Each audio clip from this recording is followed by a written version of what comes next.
Hello? Yeah. Are you serious? No. Alright, I'll let them know right now. This is not going to end here. Alright, bye.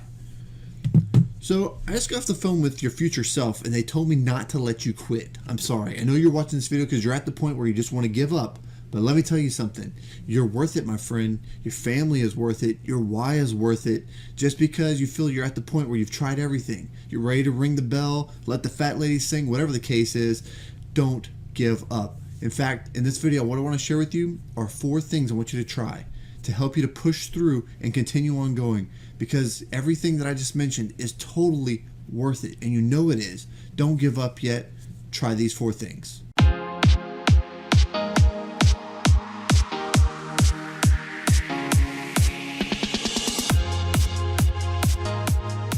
Okay, so instead of giving you the very first step when you're getting motivated to push through and continue on, let me tell you a story right quick.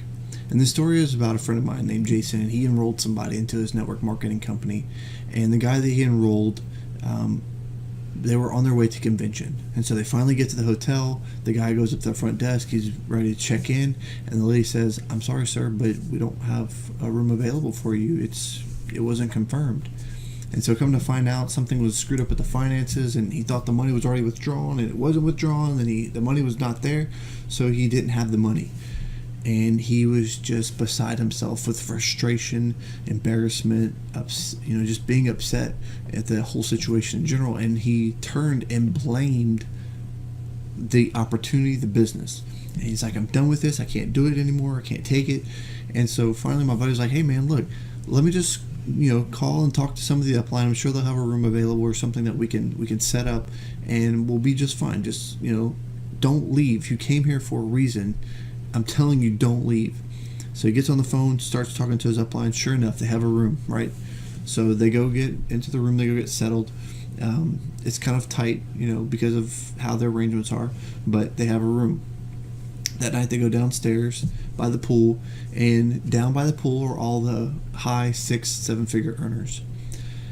And so Jason introduces him to them, and one of the guys asks the new enrollee, however you want to say it, he said, "Hey man, so tell me about what's going on." So he starts to explain everything, and obviously the negativity's flowing abundantly out of him. And the guy stops and says, "Hey man, just curious, why did you start this business?"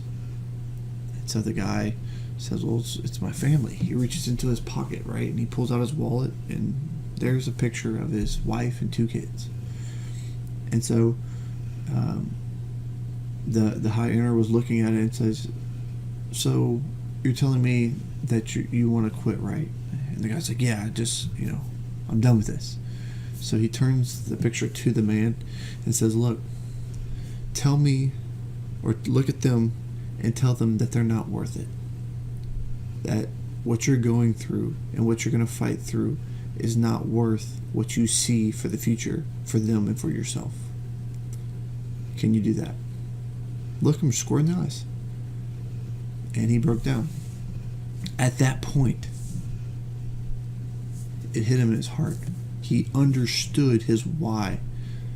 And it's true. If you can say what your why is, but sometimes if you just don't feel it in your heart, maybe you need to examine it a little bit further. Go a little bit deeper on your why. What I like to do is think of it as the 10 level or 10x why deep dive. So you start out with number 1. Why did you get started with what you're doing? So was it to make more money, whatever the case is? Then you break it down again. Well, why did you want to get that result? Why is that result important to you? So you keep going why 10 times. Usually by 8, 9, or 10, you'll understand the real why. What you're really after. See, every morning when I get up, I look at this photo right here, and that's my why. So anytime that I'm feeling like I can't do this, I look at them and I can't look them in the eyes and tell them that I'm sorry, I can't do this. I can't do it. I have to continue. I must continue. I must succeed, not just for myself, but for them. It's my why. So make sure you get crystal clear on that. I know it's cliche and everybody says, if your why doesn't make you cry, but it's true. If it's not really attached to you emotionally, you won't stay with it whenever it comes time that things get tough. Maybe at the point you're at right now. So really evaluate exactly how you feel and know clearly exactly what that why is. Simon Sinek has 2 good books out about that. I highly recommend you read those, as it will help you really to understand what a why is all about, as well as how to find what your why is.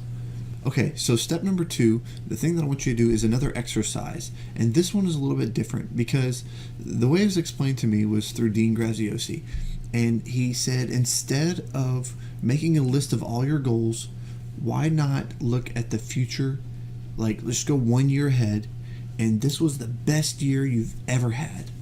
Like, nothing was off limits to you. You can have anything you want. Realistically now, write down exactly what that best year looks like in detail, to where when you read it, it's like you're there. The details, and it happened in past tense, right? Because it's already happened. And the way he explained it was that there was these kids that was going to go whitewater rafting down some rapids, and it was really rough that one day. And so the fathers that had brought their sons out there to do it said, I don't know about this. This is kind of, rough waters. And so the guide walks out and he's like, hey everybody, thanks for coming out. Don't worry about the water today. What we're going to do here is, instead of me telling you what's going on, so watch out for that rock, we're not going to talk about that, because if I said that, your focus would go there and you would crash into the rock, or we're not going to hit that tree sticking out up ahead. We're not looking at that. What I want you to do is focus on my finger. My finger is pointing to the future. It's pointing to where we're going to go. So make sure you follow my finger and where that's at. And it's a similar thing for us. So when we look at the best year of our life up in the future, what does it look like? Because we want to head in that direction. And so I did the exercise, and I have about 11 pages here, and this is Future Me 2018. So I don't know when you're watching this video, but I read this every single morning and every single night. So right when I wake up in the morning at 5 a.m. and when I go to bed, roughly around 10:30, 11 o'clock. I'll read that just to impress upon my mind, where am I headed? What am I accomplishing next year? And sure, I may not reach all of them, but my life direction will focus and go that way. So I highly recommend you do that exercise. And honestly, it took me a little while. I sat here and struggled for about 30 minutes, and finally I said, you know what? I'm going to go to the one spot where I have my zone, where I get all these ideas and thoughts and everything that come to me. And so I went to the shower, and then as I would have these ideas pop out, I'd hop out, write them down, and then I turned it into that little booklet right there that I'm reading every single morning and every single night. So I log it, I put the date, and when I read it, that way I stay consistent with putting that positive focus of where I'm going in my mind. So when you feel like you're about to quit or give up, if you don't have a clear sense of where you're headed and what you're trying to achieve, it's easy for that your vision to get fogged and you not see exactly where you're headed. It's kind of like Dean Graziosi said, where if you think about the Tasmanian devil, he was spinning so fast that the dust is flying everywhere. He couldn't see what was right in front of him. So right now, if you're doing a whole lot of things and not focusing on where you're going, you'll just have a lot of dust and possibly bouncing around on all different things and tripping on things and hurting yourself. And that's just a metaphor for causing all these problems where you feel like you're struggling. So focus on the direction that you're trying to go, and then go that direction. All right, so step number 3 is linking your pain and pleasure with what your goal is. And so when you need that extra motivation, start thinking about not necessarily positive motivation all the time, but also the negative motivation. So what is the cost to you for not achieving your goal or not achieving your dreams? What's the cost of that? Monetarily, on your health, on your situation, your lifestyle. What is the cost of you not taking action and pushing through this, right? And usually if you look at the past and then you look at your current, and if you quit, what's the future look like? Tony Robbins talks a lot about this with change, with behaviors and things of that nature. It's really worth a listen to. But take that and use it as motivation to push you forward to start looking at what we talked about in step 2. What does your best year look like? So link all the pain of not taking action, of the cost of quitting. What is the cost to your health? One of the things that Les Brown talks about is you don't want to wake up one day on your deathbed and all of a sudden you're surrounded by the ghosts of regret. Regret that you didn't take action. Regret that you didn't try that thing. You may say, well, I've tried everything. Have you really? I've tried a million things. Okay, name a million. Name 10. Name what you've tried. Is it everything? If you haven't reached what you're going after, then most likely you need to readjust and try something different. Your ability to see, it doesn't work. Think about Thomas Edison. He worked on the light bulb 10,000 times until finally he got it right. 10,000 times. Are you ready to do that? Put in the effort to, you may not have to hit 10,000 times, but put in the effort to reach the point and the goal that you're after, that future life that you're after. So make sure, you plug in and start thinking about those connection points to motivate you to move forward. Okay, and the last point I have for you is something I want you to try for 30 days. And this may be kind of tough, but it'll be well worth it. And that is to adjust your mindset. And you may say, hey, there's nothing wrong with my mindset. Well, if something's not happening in your life right now, if you're not taking consistent actions that you need to be taking, but you're not, and you're not disciplined, then there's something off that you might want to take a look at. So for me, for instance, every morning when I wake up, I listen to something positive. Whenever I get in the car, I have something rolling that's positive, because I want to continue to block out any negative thoughts that could come up and force them out and put something positive in. Because if you think about it, our brain is geared for survival. It's geared to look for the dangers out there and to protect us and to keep us alive. Well, if you listen to the news all day, you're going to start constantly thinking about, I can't go down this street because there was a murder there the other day, or crime's so horrible in this town, I don't want to. So your mind starts to play with you, and it's just trying to protect you, but it's not allowing you to let your true self continue to flourish out.